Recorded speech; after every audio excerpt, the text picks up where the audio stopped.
அண்மை செய்தி. தமிழ்நாட்டில் மின்வெட்டு பிரச்சனையால் மக்கள் போராடி வரும் நிலையில் மின்வெட்டு இல்லை என மின்சாரத்துறை அமைச்சர் CTR நிர்மல்குமார் தவறான தகவலை தெரிவித்திருக்கிறார். தமிழ்நாடு முழுவதும் மின்வெட்டு நிலவும் நிலையில் ஊழியர்கள் பற்றாக்குறை என அமைச்சர் நிர்மல்குமார் மழுப்பலான பதிலை தெரிவித்திருக்கிறார். அண்மை செய்தியை பார்த்து கொண்டிருக்கிறோம். சமூக வலைதளங்களில் மக்கள் போராடும் வீடியோ வலம் வரும் நிலையில் மின்வெட்டு இல்லை என தவறான தகவல்களை அமைச்சர் நிர்மல்குமார் தெரிவித்து வருகிறார். அண்மை செய்தியை பார்த்து கொண்டிருக்கிறோம். திமுக ஆட்சியில் கடந்த 5 ஆண்டுகளாக மின்வெட்டு இல்லாமல் சீரான மின்சாரம் விநியோகம் செய்யப்பட்டது குறிப்பிடத்தக்கது. தற்போது தமிழ்நாடு முழுவதும் மின்வெட்டு பிரச்சனையால் மக்கள் போராடி வரும் நிலையில் ஊழியர்கள் பற்றாக்குறைதான் காரணம் என மின்சாரத்துறை அமைச்சர் நிர்மல்குமார் மழுப்பலான பதிலை தெரிவித்திருக்கிறார். அண்மை செய்தியை பார்த்து கொண்டிருக்கிறோம்.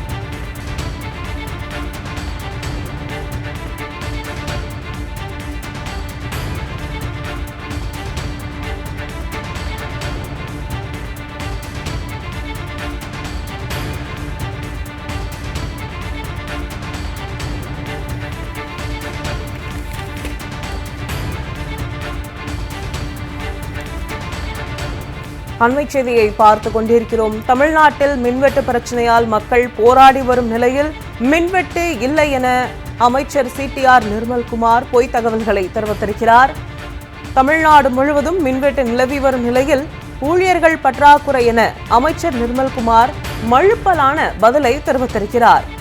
சமூக வலைதளங்களில் மக்கள் போராடும் வீடியோ வலம் வரும் நிலையில் மின்வெட்டு இல்லை என தவறான தகவல்களை அமைச்சர் நிர்மல்குமார் தெரிவித்திருக்கிறார். மின்வெட்டு பிரச்சனையில் உண்மைக்கு மாறான கருத்துக்களையும் அமைச்சர் CTR நிர்மல்குமார் தெரிவித்திருக்கிறார். செய்தியை பார்த்து கொண்டிருக்கிறோம். திமுக ஆட்சியில் கடந்த 5 ஆண்டுகளாக மின்வெட்டு இல்லாமல் சீரான மின்சாரம் விநியோகம் செய்யப்பட்டது குறிப்பிடத்தக்கது. தற்போது தமிழ்நாட்டில் மின்வெட்டு இல்லை என அமைச்சர் CTR நிர்மல்குமார் பொய்யான தகவலை தெரிவித்திருக்கிறார். தமிழ்நாடு முழுவதும் மின்வெட்டு நிலவி வரும் நிலையில் ஊழியர்கள் பற்றாக்குறைதான் காரணம் எனவும் அமைச்சர் நிர்மல்குமார் மழுப்பலான பதிலை தெரிவித்திருக்கிறார். அண்மை செய்தியை பார்த்து கொண்டிருக்கிறோம்.